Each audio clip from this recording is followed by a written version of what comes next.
Hear that? And we are all yours, Reverend Arlene.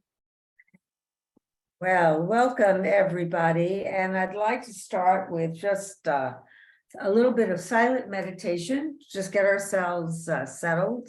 So if you would just close your eyes and get comfortable and take a few deep breaths. Breathing in through the nose and out through the mouth.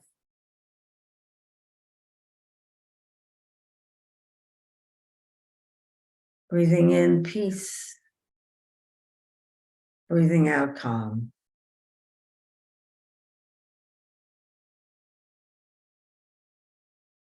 Breathing in love and breathing out joy.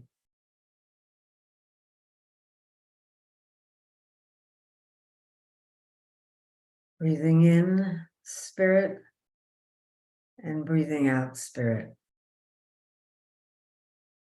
We know that we are surrounded and enfolded and encompassed by pure being.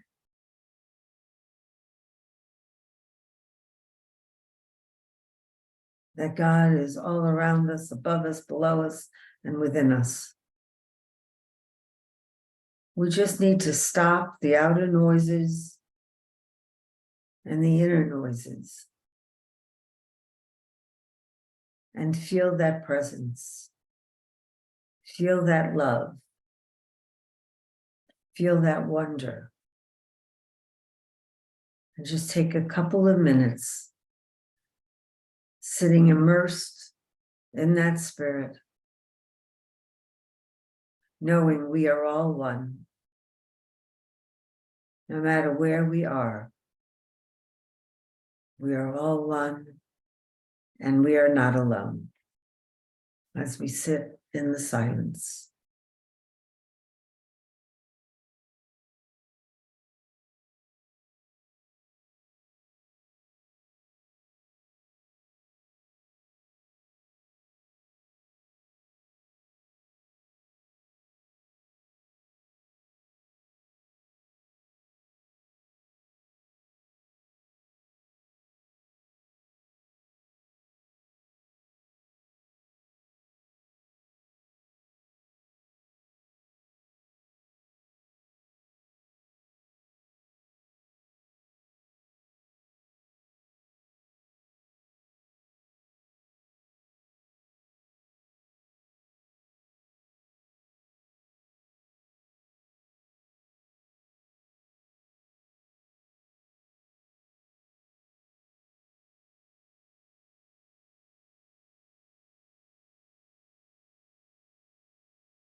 And we take another deep breath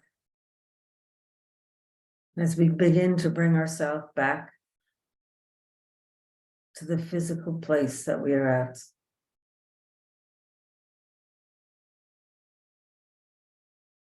Thanking God for this opportunity to come together. and to be with each other. And so it is. Amen. So welcome. We're going to do something a little different today because so I came to Montreal, and first night I was there, my car was stolen, and with a lot of belongings in it. And the next day we had no power. So I figured it was an unusual start. So we're going to start unusually. And since we're not in the sanctuary and I don't get to actually meet you all, I thought we could get to know each other by having a question and answer. You can ask me any question you want about me, my life, unity, spirituality, whatever. I'll tell you a little bit about myself, and we'll get to know each other so that when we come together, be like old friends, meeting each other again. So I've already met Susan, and I've already met, God, I'm really bad. So I have to tell you, in March, I turned 80. And so anything I don't remember or don't hear, I blame on that. So I don't like to say they're senior moments, because senior means, so I am in recovery. I am a recovered alcoholic. I've been sober for 33 years. And when I was drinking, I had blackouts where I couldn't remember what I did. So now I'm 80, I have whiteouts. I still can't remember what I did. So if I don't remember anything, it's just a whiteout. It will come back to me eventually. Just take some time. It might come back to me in the middle of the night. You might get a call in the middle of the night. Oh, I remember what I wanted to tell you. So anyway, a little bit about myself. You read my bio, but my most recent place that I lived was California. And I was a minister of a church there. And I left California on May 8th to drive across the country. It was exactly 1 year after my husband had passed. And for who knows what, I figured discovering what I was going to do when I grew up. I figured it's time to grow up. I'm 80. I think I need to grow up. So, so that's what, why I'm here. I got this opportunity, and I thought, yeah, this would be great to be able to meet new people, to experience new places. And so I'm really looking forward to these 2 months.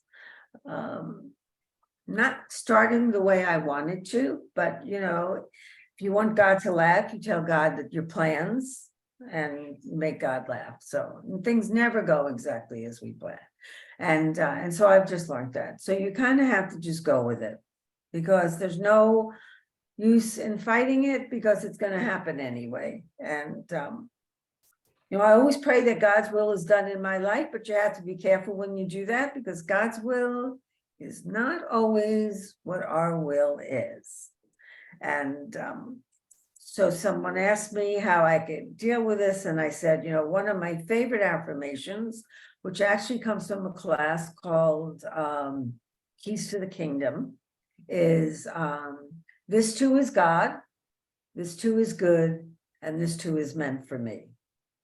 So when things happen that aren't the way I want them to be, I just go, this too is God, this too is good, this too is meant for me, and I don't have to know why right now. So here we are. First time I'm here, we're on Zoom. There's no power at the church, but there is a power within all of us, and there is a power within this group.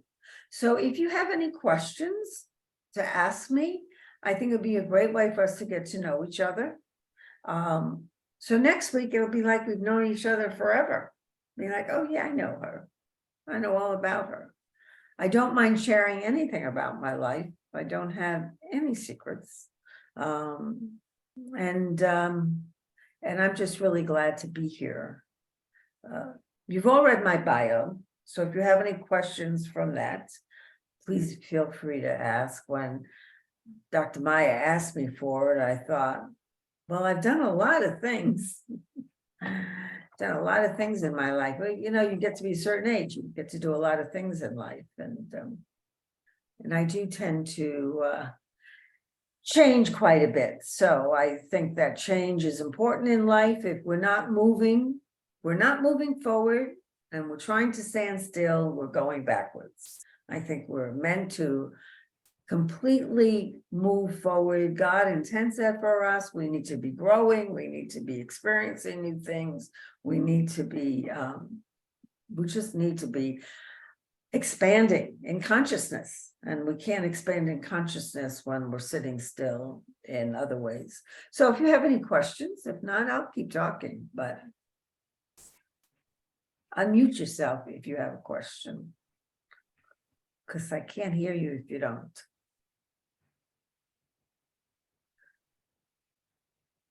Susan?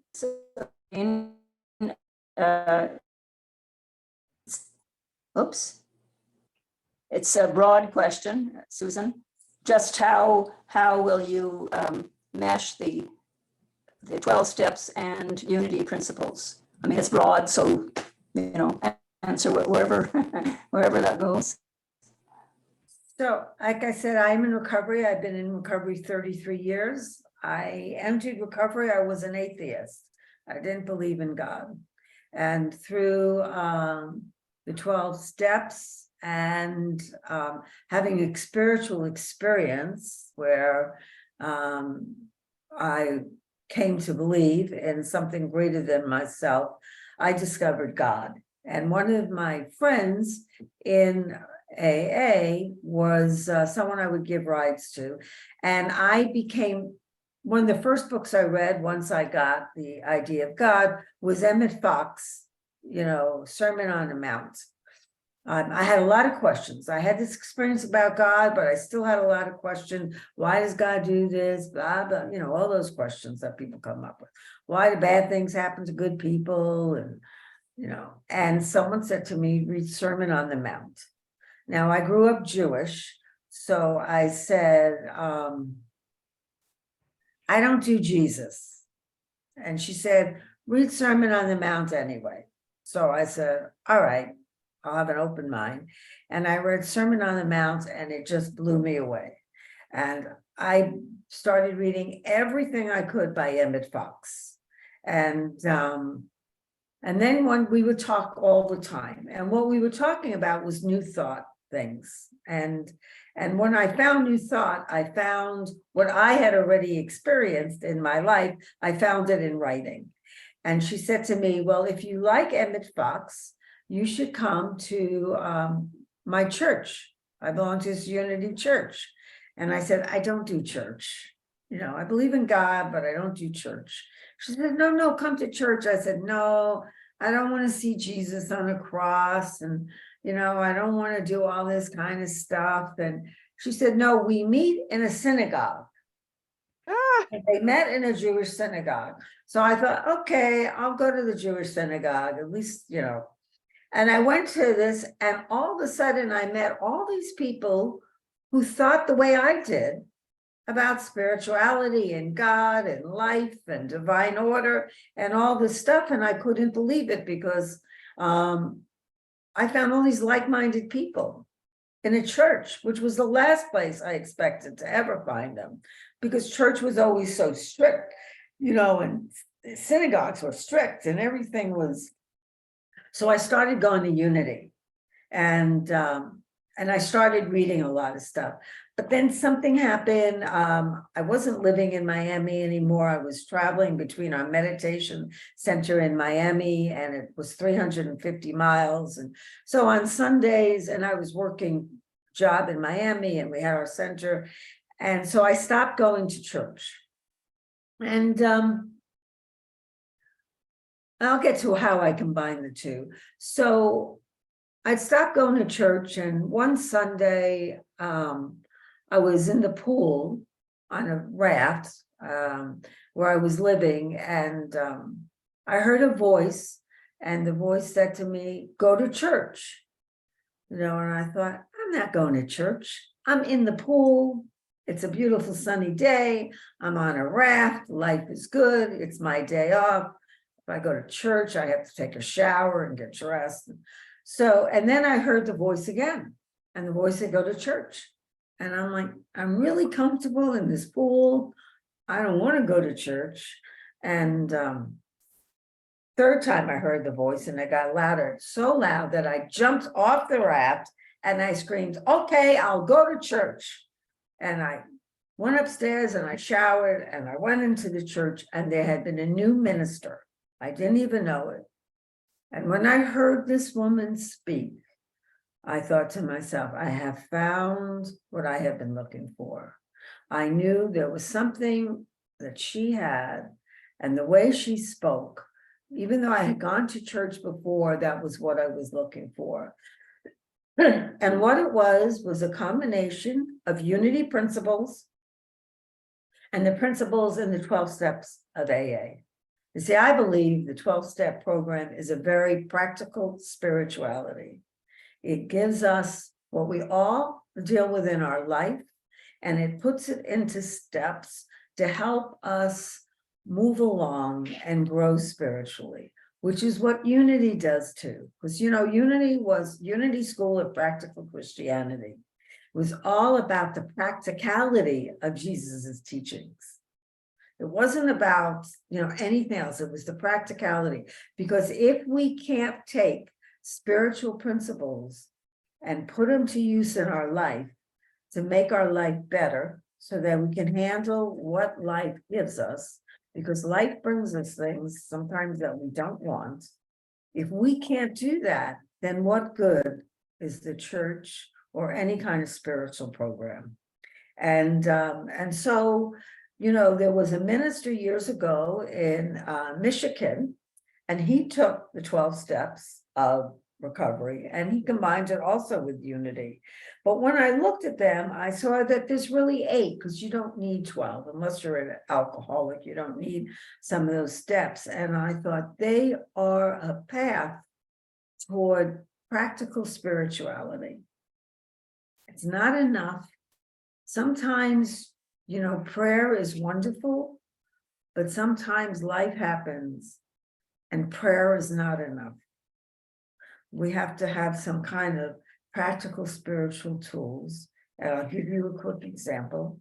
I have a woman I sponsor in the program, and a little less than a year ago, her 8-year-old son was riding his bike for the first time ever to school, and she was following him in her car with her younger son, and he got hit by a car, got thrown in the air. She ran over to his body. It was really in bad shape. And she prayed and she prayed and she prayed that her son would be okay. And Bradley wasn't. After 6 days of keeping him on life support until they could find donors for his organs, they finally had to take him off life support. But what I saw in her in that time was a woman facing one of the worst things a human being could possibly face in her life. And she used the principles that she learned in AA to help her get through that. So she didn't lose her faith in God. She didn't drink. She didn't do any of that. She's taken this horrible thing. They've created a nonprofit to carry on his name, because the child was an amazing child, to help other children. And so that's what, see, to me, that's what true spirituality is. It is taking things in our worst moments and putting them to use. So not only are we better, but we can help other people. And I think that that is something the 12 steps do beautifully, because most people come into a 12-step program because their lives are a mess. Their lives have fallen apart. A lot of them go to church. A lot of them pray. A lot of them do that, and it still doesn't work. They need the practicality that's in the steps, combined with the spirituality that's also in the steps, but in whatever you believe, whatever religion you are, to find a way to deal with that. As I always say, if God isn't big enough to help me in the difficult times, then, you know, that's not a God I want. When I came into AA, I was told I could create the God of my understanding. And they said, God has to be big enough The God of our understanding has to be big enough that it will help us no matter what is going on in our life. No matter what is going on in our life. If we don't have a God big enough to do that, we need to better the God. So that's why I'm combining the steps with unity principles. And in the next 8 weeks, you'll see how we're going to do that. And the class is not really a class, it's going to be a mastermind group. And I don't know if you're familiar with mastermind, but again, mastermind is an opportunity to come together, to use the group spiritual prayer power to help people through whatever they're going through and to support them in that. And because I thought, well, you've had a lot of classes, but this is something to bring us together as a community and to also help us. There's a lot going on in the world, and a lot of the stuff going on in the world is not that great. And so a mastermind group to me is something to help us deal with all of that. So does that answer your question in a long roundabout way, Susan? Wonderful, wonderful, Thank you. wonderful. Does anyone else have a question? Yes. Susan? No. I think Marjorie. Marjorie, I don't have Marjorie. Hold on my screen. I don't have her on my screen. Okay. Yes, Marjorie. She is muted. You're muted, Marjorie. Thank you.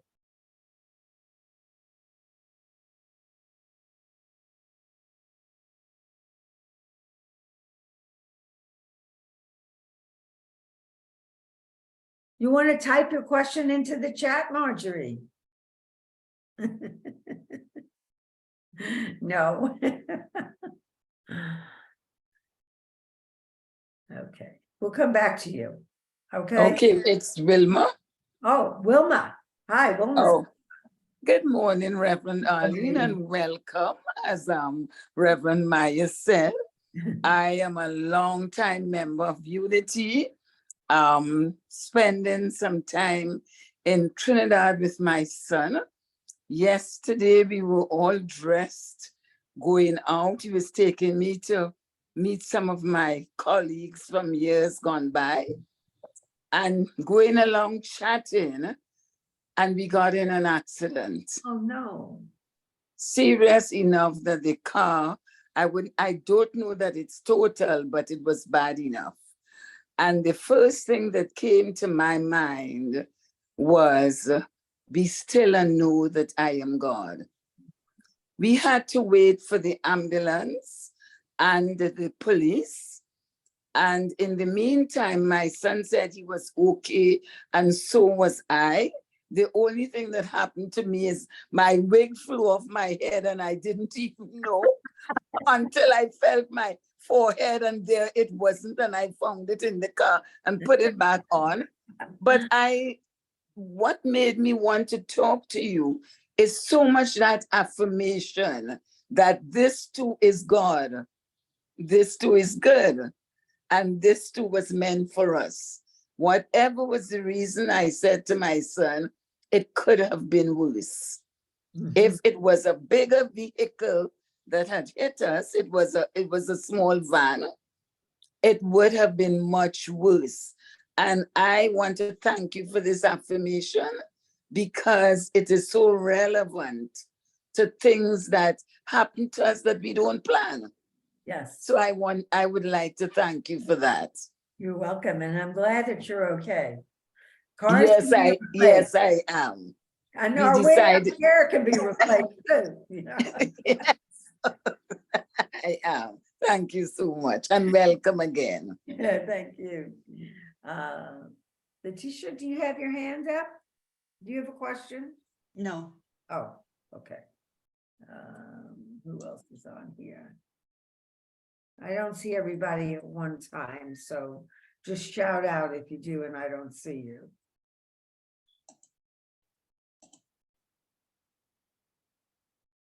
Okay. No. I have a Anna, is your hand up? It was momentarily. Now, do you have a question? I have, no, not a question. Okay. I have a memory of something I read about the medical mystic Carolyn Myss. Yes. She had been on her way to a conference in Russia, and all sorts of hiccups happened along the way, you know, delays, cancellations, what have you, what have you. Finally, she found herself on a train next to a monk from Tibet, and she was relaying all the hiccups and this and that, and the monk was listening, and he said, you know, for us, he said, when these sort of things are happening, what looks like spokes in your wheels, he said, we say that something perfect is trying to be born and needs you to be distracted. And I thought, oh, how wonderful, you Yeah. know, kind of, you don't get to know what the perfect thing is, just trusting that it is so, and that whatever the hiccups that are happening, it's for some good reason, you Mhm. know. Even if I don't get to know exactly what it is, I can trust that it's for the highest good of all concerned, and unity has taught me that, you know. Super, Anna, yep, can you put that into the chat? You know, the thing about it, whatever it is to distract me so something larger can be born. sure, Can you put it into the chat? I love happy it. to, yeah, happy to. And it sort of looks and feels like the start hasn't been auspicious, but there is good. There's some kind of good to it all. And that's what I trust. Mhm. So grateful to have you with us, Reverend Arlene. And I'm so looking forward to the next couple of months and seeing what we create all together as a spiritual community, you know, and I too am Jewish. I mean, I'm a mix. I'm a Heinz 57, and our last name happens to be Berlin. So yeah. But, and I'll wrap up on this thought. You know, Jesus was a Jew. His Mhm. parents were Jews. All his disciples were Jews, spoke Aramaic.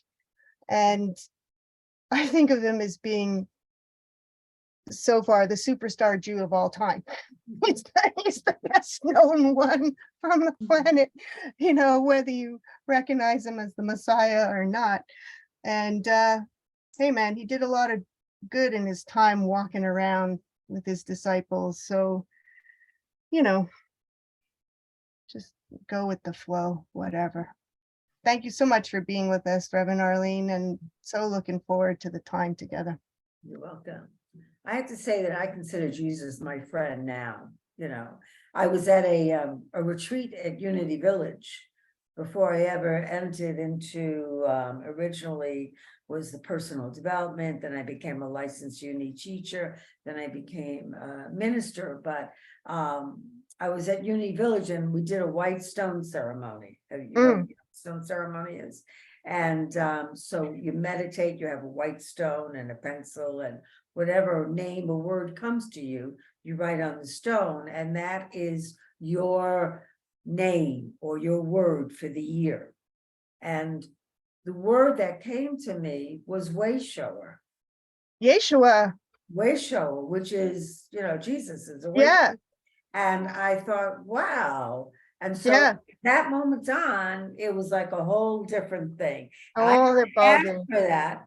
I didn't ask for that, you know, but that was it. And when I got that name, I was like, way shower, you know. I realized, oh yes, way shower. That's where I needed to go. So yes. Anyway, thank you. Yeah, you're welcome. I like to say, you know, Christmas is for everyone because Jesus is for everyone, whether Right. you Hindu, uh, Right. coming from an Islamic background or whatever.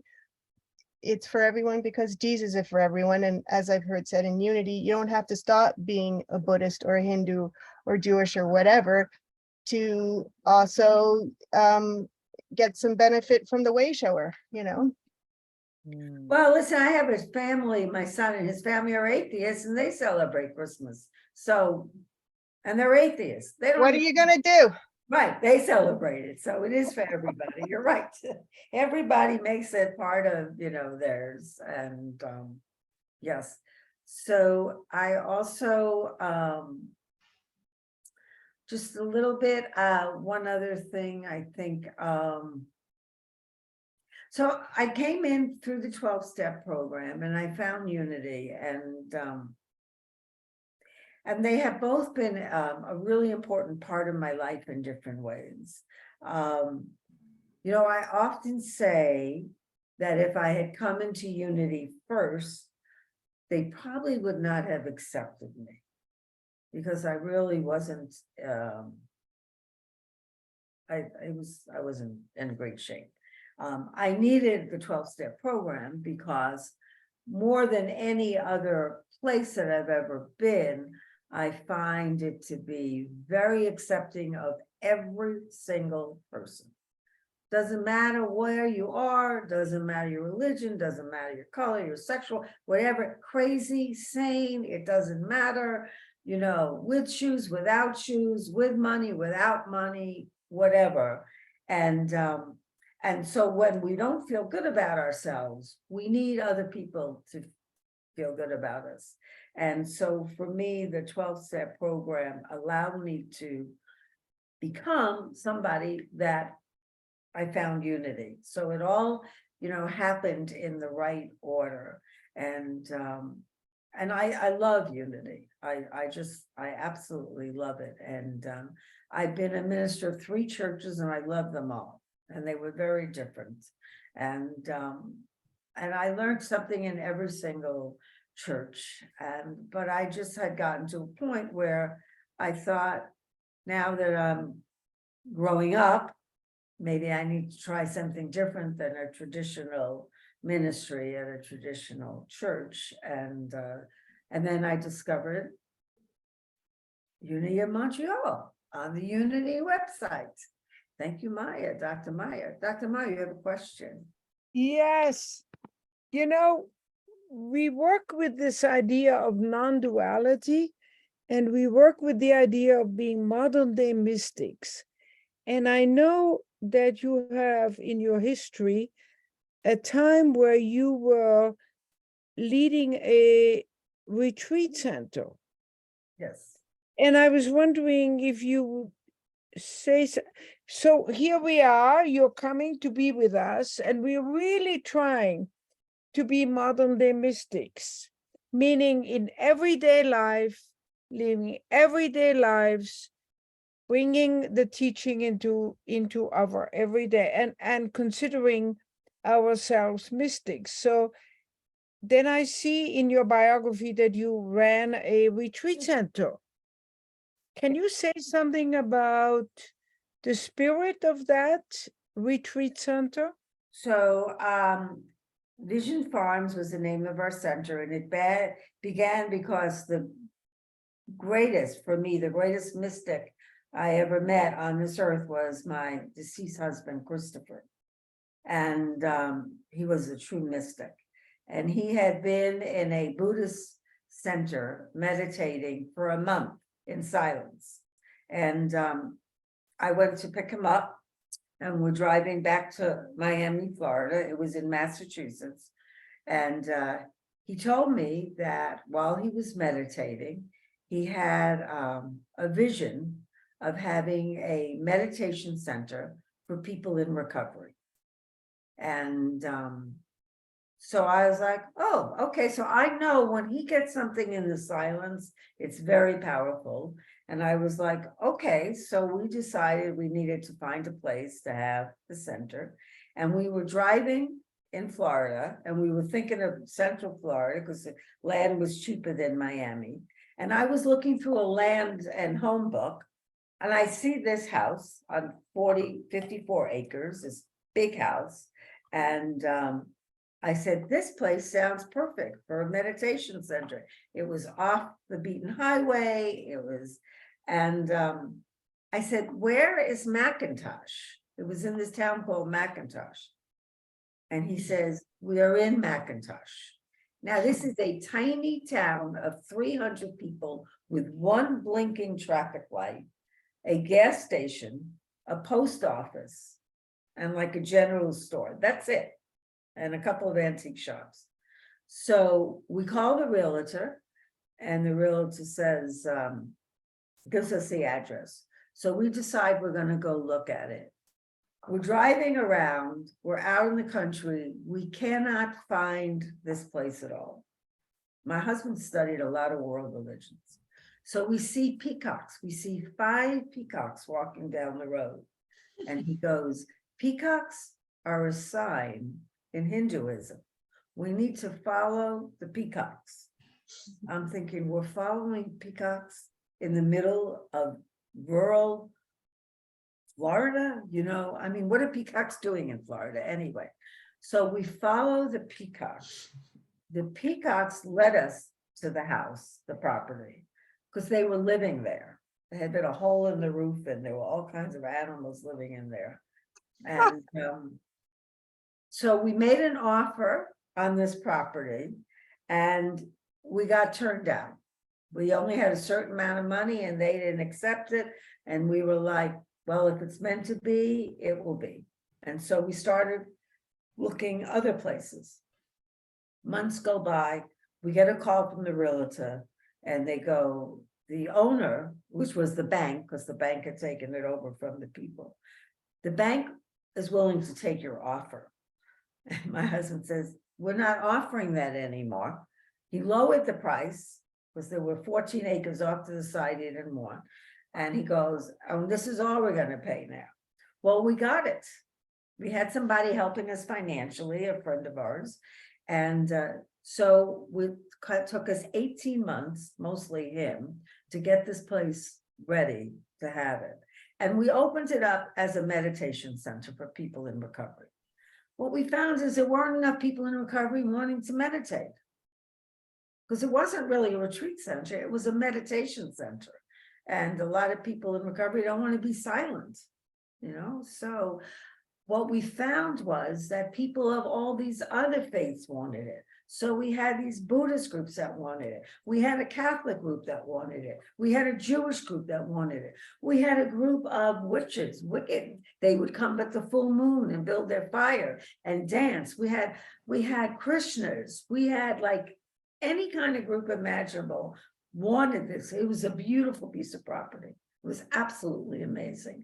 And so we created the center. When we did retreats, because sometimes we would put on retreats, in all honesty, he led them because he's an amazing meditator. I actually have videos of him with meditations. And I was the person in the kitchen and in the office. And but what that center taught us, people would come and they would go, oh my God, you get to live in this place. It's so peaceful. It's so quiet. Well, they didn't see what goes on behind the scenes. That's right. What life is. We look really calm and peaceful. And behind us is our life, which is not necessarily so calm or peaceful happening. So a modern day mystic is someone who can handle all that stuff. Right. And things would come up. So one time we were having a retreat coming at 5 o'clock and it was 2 o'clock in the afternoon and there was so much work to be done and I had to prepare the dinner and it wasn't enough time to do it all. And I was standing next to the barn and I'd given up. It didn't make any sense. There just weren't enough hours to do everything I had to do. And so I had to let it go. I had to give it to God. I had to say, you know, I can't do this. There's no way I can get all this done. My husband, he was really busy. There's no way we can be prepared for these people. So I'm turning it over to you. And you're going to have to figure out a way to do it because I don't have a way to do it. And I have to tell you that everything that had to get done got done. And I can't tell you how it got done. So the biggest thing about that center was learning that God is in it all. God is in the meditation, but God is also in having to paint the pool in the middle of summer in Florida when it's probably 150 degrees in that pool and you're standing in this concrete hole painting it, or God is in the middle of the, a meditation and the septic system isn't working. So God is in the fact that somebody stole your car. well, yes, so my car was stolen, and but so tell you how strong our thoughts are. The day before I get to Montreal, I park my car on the other side of the park, and I'm thinking, if I was to come back again, I would not bring my car, because you don't really need a car in Montreal. And it is a pain. I have to move my car. I have to remember to move my car in 3 hours here. And then I have to move my car here. And I thought I probably shouldn't have taken my car. Now that was my thought Thursday in the afternoon. And Thursday night, my car was taken. Right.